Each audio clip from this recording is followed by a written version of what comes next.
Possible care taker government जो setup है, अभी सेंसस भी हो रहा है और डिले टैक्टिक्स भी हम लोग इसको कह सकते हैं कि इलेक्शन से जो है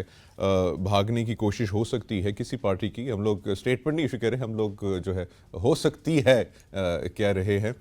तो यहाँ पे जो पाकिस्तान का आइन है वो कितनी क्लैरिटी देता है? फॉर एग्जांपल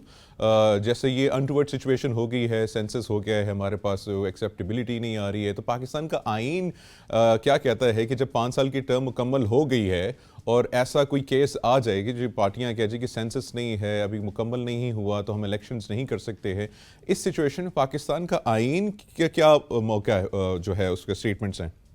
देखिए, आर्टिकल 254 का हवाला दिया जाता है, जो कि मेरे ख्याल से 2 सूबे जब तहलील उनकी असेंबलियां हुई थी तब से ही उसका सहारा लिया जा रहा था। साबिक वजीर कानून जनाब आजम नजीर तारड़ साहब, चाहे वो 3-2 और 4-3 का फैसला आपको याद है अदालत का जब सामने आया था,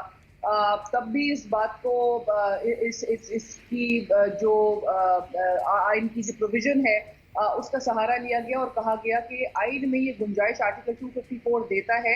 कि कभी जो बात डिसाइडेड होती है, जिस तरह के लेट्स सपोज कि आपके इलेक्शन जो है वो 90 दिन के अंदर आइन में कॉन्स्टिट्यूशनली मैंडेटेड है, ये आइन में मौजूद है, मैंडेटरी है कि आपने 90 दिन के अंदर इंतखाबात कराने। अगर के असेंबली जो है वो वक्त से पहले कबल अज वक्त तहलील हो गई हो और अगर वक्त पे असेंबली अपनी मुद्दत मुकम्मल करती है तो फिर 60 दिन के अंदर आपको इलेक्शंस की तरफ जाना होता है। अनलेस जंग हो या कोई नेशनल डिजास्टर हो इस लेवल का कि इलेक्शंस करवाना इम्पॉसिबल हो, राइट?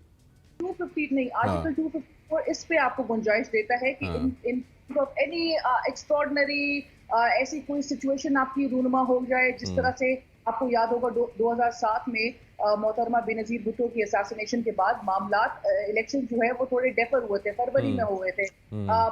ने एक जो स्टिपुलेटेड जो टाइम फ्रेम मौजूद है आइन में, उससे थोड़े दिन आगे तजावुज करके वो इलेक्शंस हुए थे, बट देन हालात की वजह से वो उसकी प्रोविजन पास मौजूद है। लेकिन जब आपके पास हालात भी आपके अंडर कंट्रोल हो, सर्कमस्टेंसेस इस तरह के नहीं हो, एक्स्ट्रॉर्डिनरी हालात ना हो कि जिसकी वजह से आपको इलेक्शंस डेफर करने पड़े, लेकिन आप अपनी क्योंकि आपको स्ट्रेटेजिकली यूजफुल लगता है कि इलेक्शंस को जो है वो डिले होना चाहिए, तो इसके लिए ये आर्टिकल 254